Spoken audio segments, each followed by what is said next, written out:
Hello, chess fans. Welcome to another edition of Chess Chat, a program designed to give you, the viewer, a better understanding and a deeper appreciation of the wonderful world of chess. I am your host, George Merijanian, Program Director of the Wachusett Chess Club at Fitchburg State University. This club meets every Wednesday evening from 7 to 11 in room C-159 of the McKay Campus School at the university.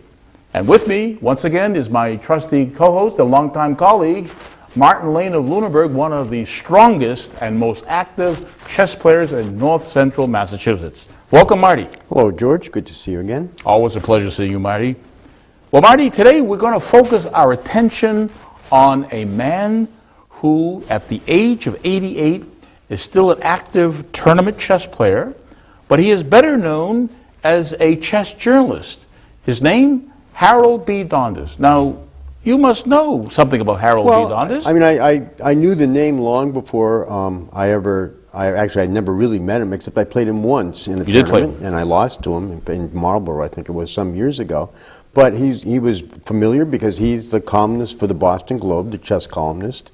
The column appeared for many years every Sunday, I believe. It was a Sunday column. And now yes. I think it's twice a week. Monday and Saturday. Monday and Saturday. Here's a picture of Harold Dondis. This was actually a photo taken by his law firm. You know, he, by profession, was a corporate lawyer. He worked for the law firm of Rich May in Boston, and he was there for 60 years. He was a lawyer for 60 years. Here's another photo of Harold. Again, he was born in Rockland, Maine. Right. You were telling about Rockland, Maine. Well, Rockland, Maine is it's on Penobscot Bay. In Mid-Coast Maine, they call it. You wouldn't think of it as a chess capital of the world or anything. No, not at all. He said in a biographical article I read that he, like a lot of people, he played with friends when he was growing up. He didn't really take it seriously until after he, I guess, became a lawyer. I think he didn't really start playing in tournaments and so on until after. He graduated from Rockland High School in 1939. Right. He was born in 1922, and he graduated from high school in Rockland in 1939. Then he went to Bowdoin College, graduated. He majored in philosophy. Right. Now that's quite a transition from philosophy to law, and he got a law degree from Harvard. Right. In 1945, and in that year he started his work at the Rich May law firm in Boston and stayed there until 2005. He was still, 80, still, Would have been in his 80s. 80s, right. And he was still going to work, even in his 80s. He's semi-retired now. Here's a picture of Harold Dondis, a recent photo with Susan Polgar, who is a very famous female player. Yeah. In fact, who has a fantastic website. So if any of our viewers go to Susan Polgar, just Google Susan Polgar in chess. It's one of the best chess websites ever. Right. So this was taken actually with Susan, a recent photo. But Harold, again, it's fantastic that he, still at this age of 88, is still playing actively at the Boylston Chess Club in Somerville. Right. It's actually one of the biggest clubs, in New England, and he's there as one of the most frequent participants in their tournaments. He's a regular still at a lot of tournaments. He's a very familiar figure at tournaments. Now, Harold is again a chess journalist. He has written a column in the Boston Globe from 1964. Now, 1964 is a very memorable year for chess because in 1964 we had the U.S. Open come to Boston. Right. In fact, that was my first U.S. Open that I played in 1964. But also in 1964, that's when Harold Dondis, in October of that year, after the U.S. Open, he became the Boston Globe chess columnist. And that column has still runs. But you know what happened about 10 years ago? The Boston Globe decided to kill the column. That is, they decided, okay, we're going to do away with this column that's been running for all these years. And you know what happened? The protests that came from the readers, the emails, the letters to the editor, the phone calls, there was such a protest against eliminating the chess column that the Boston Globe reinstated the chess column, and now it runs twice a week. It's the only chess column that runs twice a week in any major paper. And major papers have been dropping their chess columns. Yes, in fact, Washington Post has dropped the chess journalists have suffered in this country. For example, the Los Angeles Times, Jack Peters, international Jack Peters, former Massachusetts who player. He's played in Fitchburg, he's played in Leominster. Right. Well, Harold Dondis has played in tournaments in Leominster when we used to run the old Central England Open tournaments in Leominster. Harold was a frequent participant. So we have fewer chess columns in newspapers now, but Harold Dondis has one of the longest running chess columns in the country. Getting back to 1964, that is a memorable year for Fitchburg, because in 1964, on March 2nd of 1964, Bobby Fischer came to Fitchburg and here's a picture of Bobby Fischer, who died back in 2007. We did a show on Bobby Fischer after his death in Reykjavik, Iceland. Well, Fischer gave a simul a week before his 21st birthday in Fitchburg at the First Parish Church Unitarian at the Upper Common in Fitchburg. And he played 56 people simultaneously.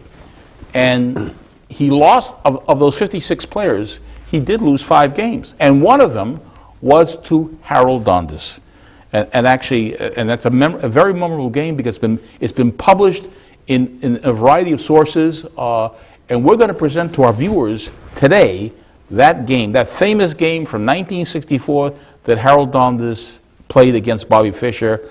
So Fischer had white on all the boards, all 56 boards. Maybe you'd want to describe how a simultaneous is conducted for viewers who aren't familiar. So a simultaneous exhibition is one in which a player, notably a grandmaster or a strong player, top player, will actually play a number of players, and they're arranged like they could be arranged actually in a horseshoe shape or rectangular shape. There's tables arranged where players are set up, where he goes from board to board. He will play a move, then move on to the next board, and continue going around until he goes back to the first player he played.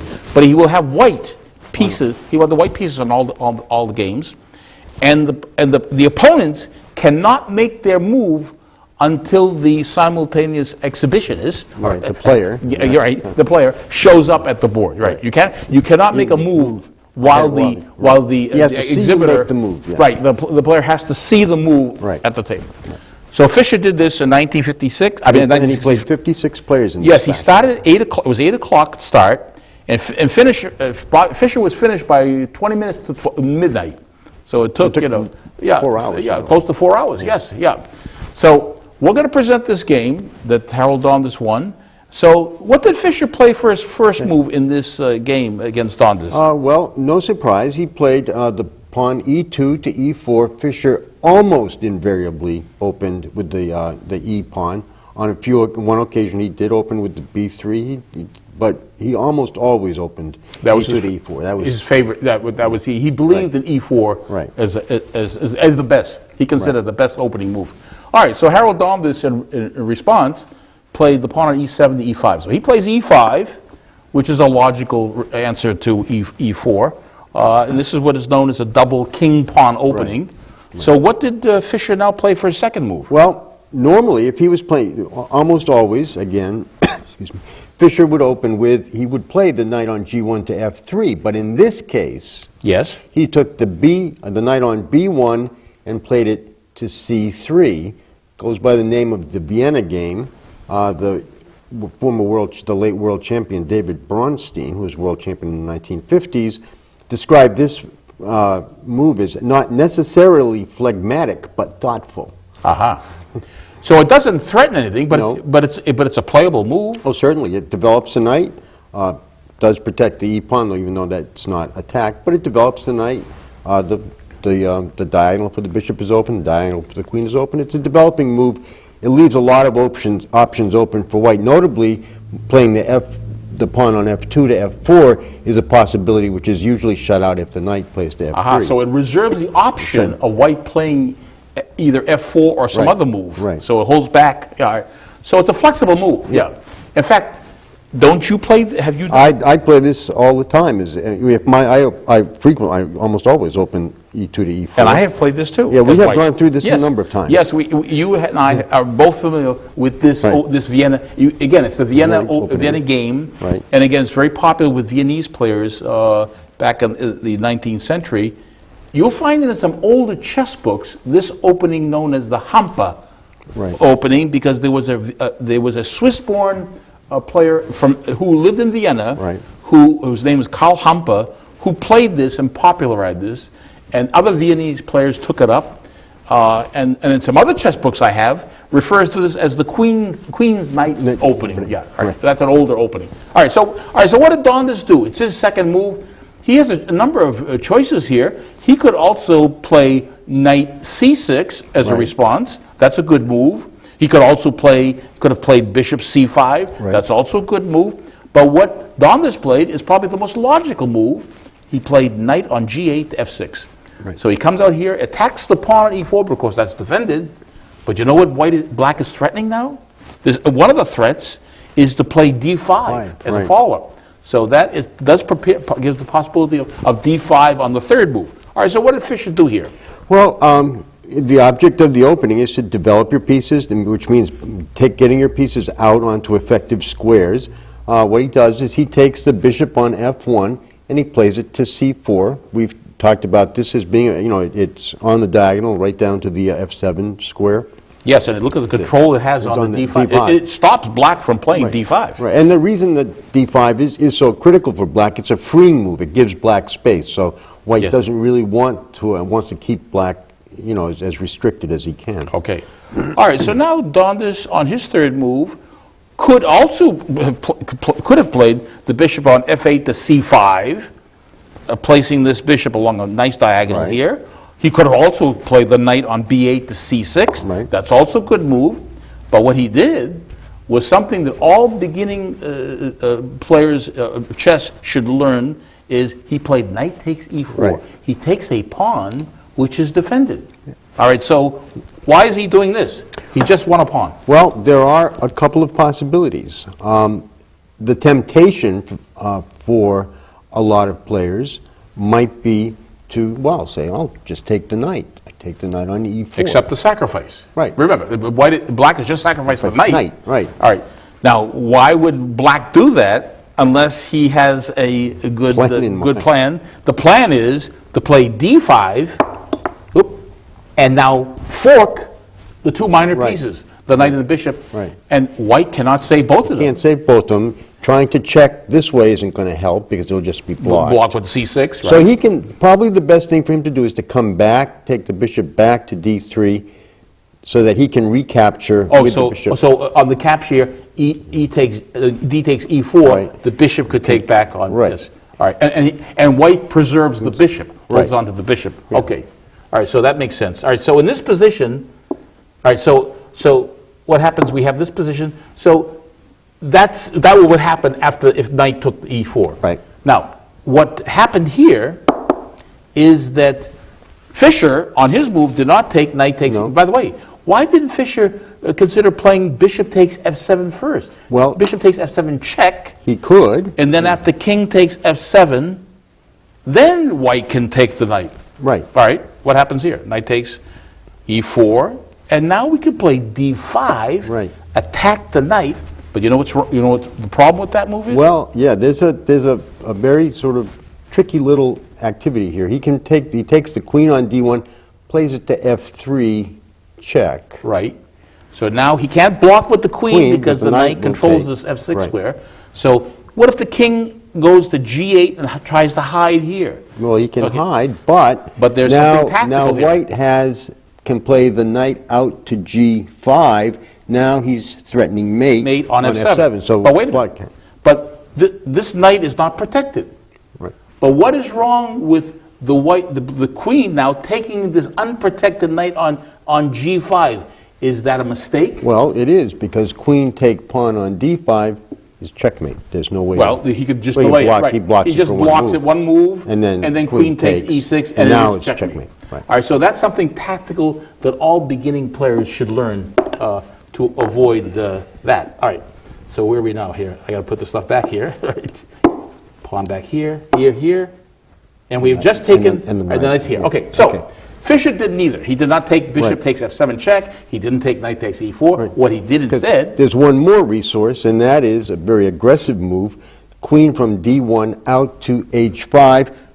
Again, it's that possible checkmate on f7. That's so right now with he that. is threatening checkmate. Right. Queen takes f7 is mate. Right. All right. So now we have to protect this square right here, f7.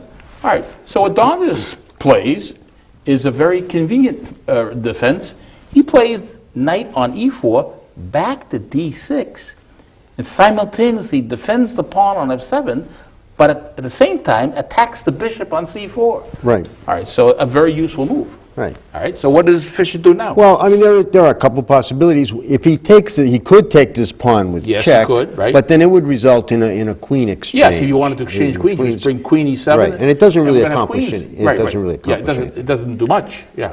So Fischer wants more. But he wants it. But you know, White. I mean, look at White has a bishop, a knight, and his queen, and very aggressive. All he's got is a knight that's defending a very critical space. All So right. he wants to hang on to things. He's going to maintain the pressure by simply backing his bishop to b3. All right. Well, by doing that, taking time to save the bishop by retreating it, this allows Dondis to bring the knight on b8 to c6 and defend the pawn that was under attack. All right. So now what does Fischer do?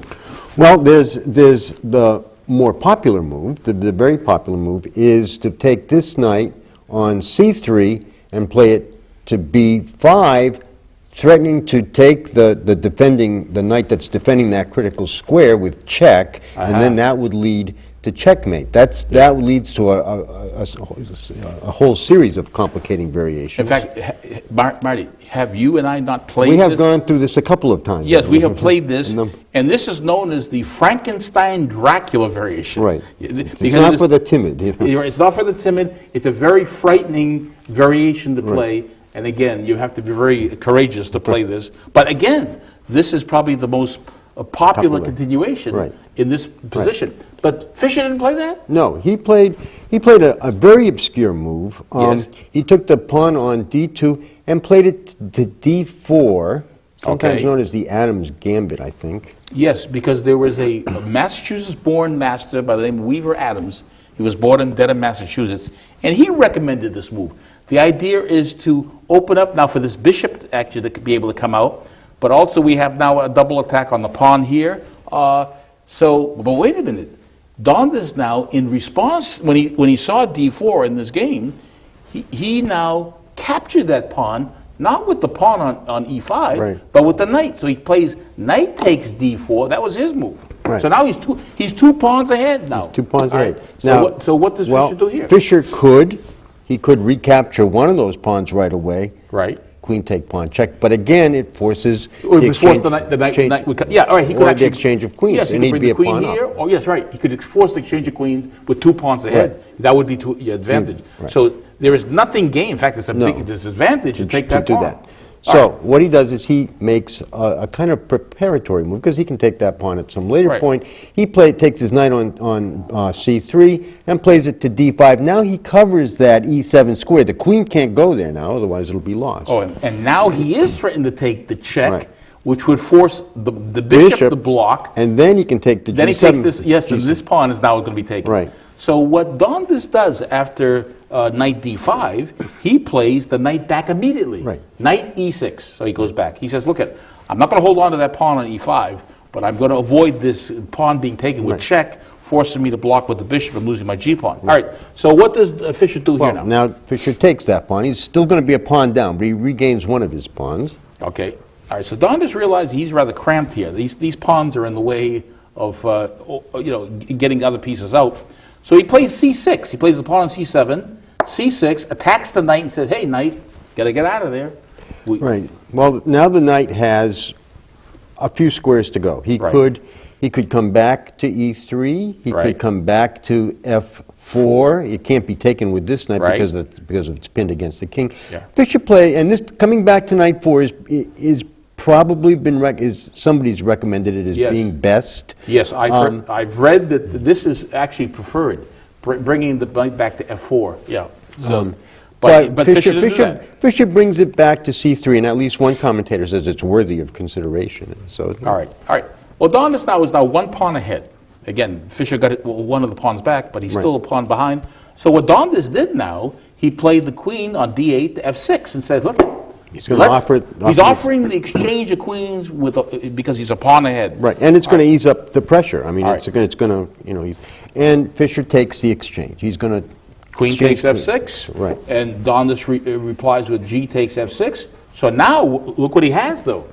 He has something which players should avoid. These are double pawns. They're isolated. They're weak. Right.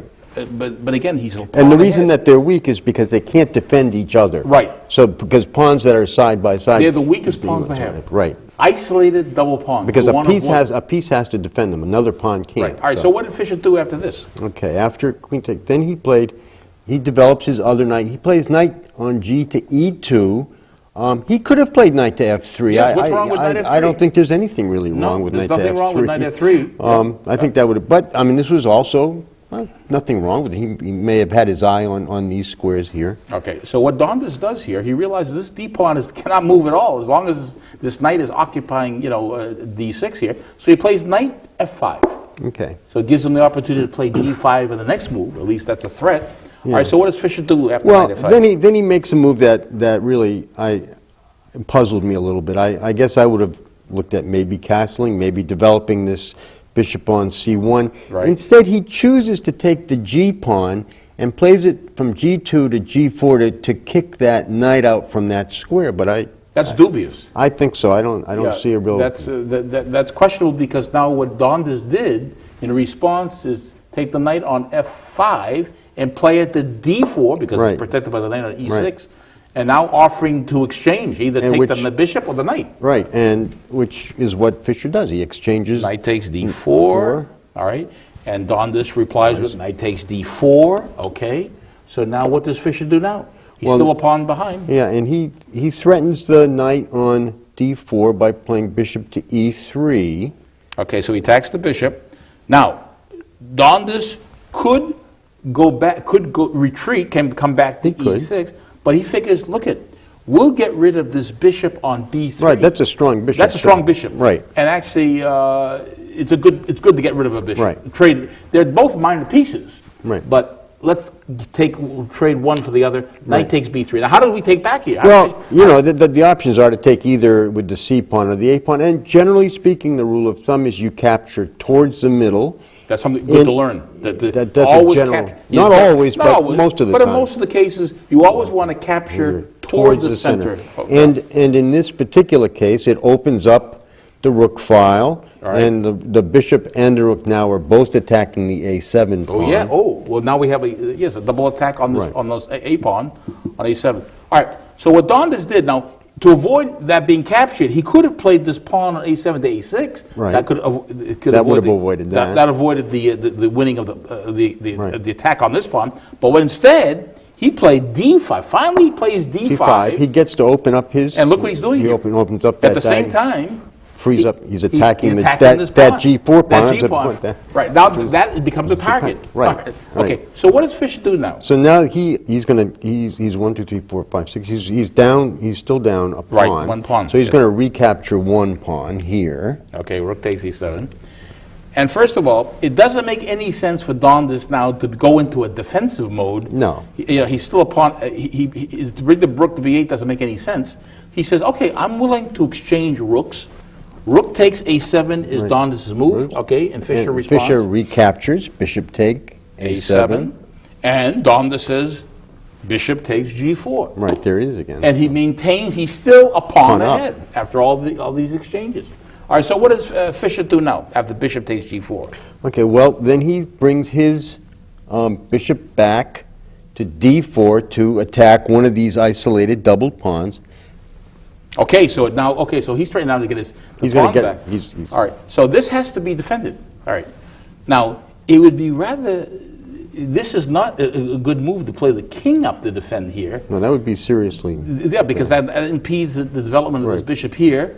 But let's say, for example, let's show our viewers what is wrong with defending that pawn by playing the bishop to G7. Yeah. Okay. In terms of tactics, you always have to watch out. If you put two pieces on an open file like this, okay, with a rook that can go there, what he could do is put that rook on G1. Now he's got a double. He's attacking both. So he can't move the bishop. He's going to lose one of the because other. he'll lose this. Right. So, and what if he actually defends the bishop with the pawn? If he plays the pawn up to H5 to defend the bishop. Well, then he can simply move one of these two pawns up to attack that bishop again. And now the bishop would have to either take the pawn or retreat, or and then the either rook way. would win the bishop. Right. So this would be a serious mistake Right. to defend this pawn on F6 with the bishop to G7. So the correct defense, and Dondis played it, was bishop E7. So he plays it here.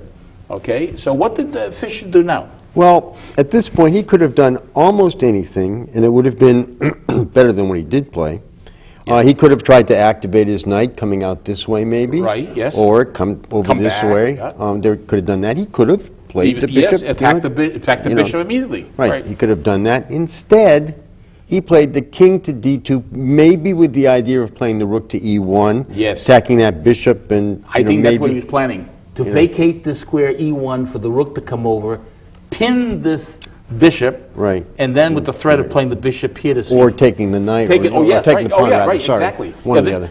yeah, right. The whole idea of Fischer again, he's playing simultaneously. 56 Right. people. He's going from board to board.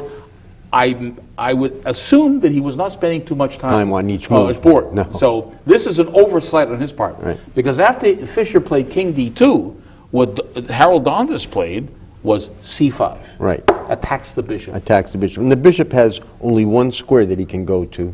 He can't go here, it'll be taken by the pawn. Right. He can only come back here.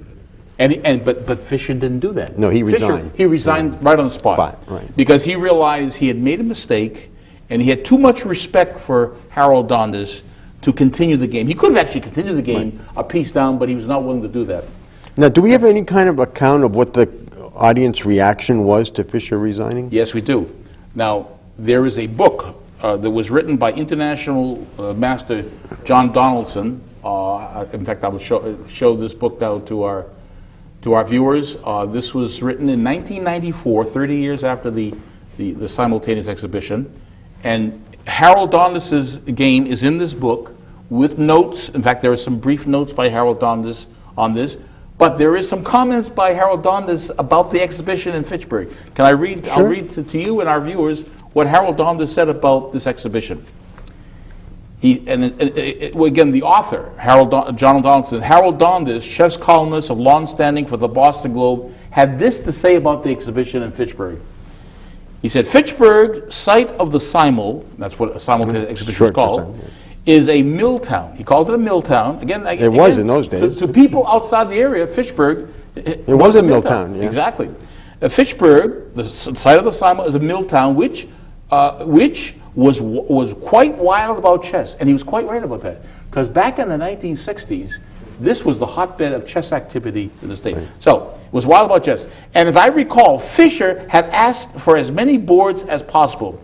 There was not enough room for the overflow crowd, and the crowd was so enthusiastic about seeing a possible world champion that when Fischer made a mistake against me, and a move later graciously resigned, the crowd bore me out of the room on its shoulders.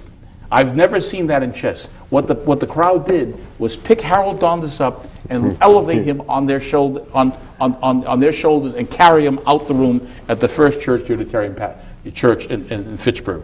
So that was a memorable occasion. Harold Dondis, again, a great chess journalist, a great player. Again, I really marvel at somebody at the age of 88 still active in chess, playing, writing about chess. He's played in Fitchburg, he played at the Simul, and he came back to Fitchburg to play in tournaments. We used to have tournaments here in Fitchburg. Sure. We used to be in Leominster at the old Holiday Inn. So we did a lot of things, and Harold Dondis has written about Fitchburg in his column, the Boston Globe. So chess fans, I hope you enjoyed the game that Marty and I presented to you. Next time we'll present to you another interesting game that I hope is going to entertain you and also be very instructive. Stay tuned for the next edition of Chess Chat.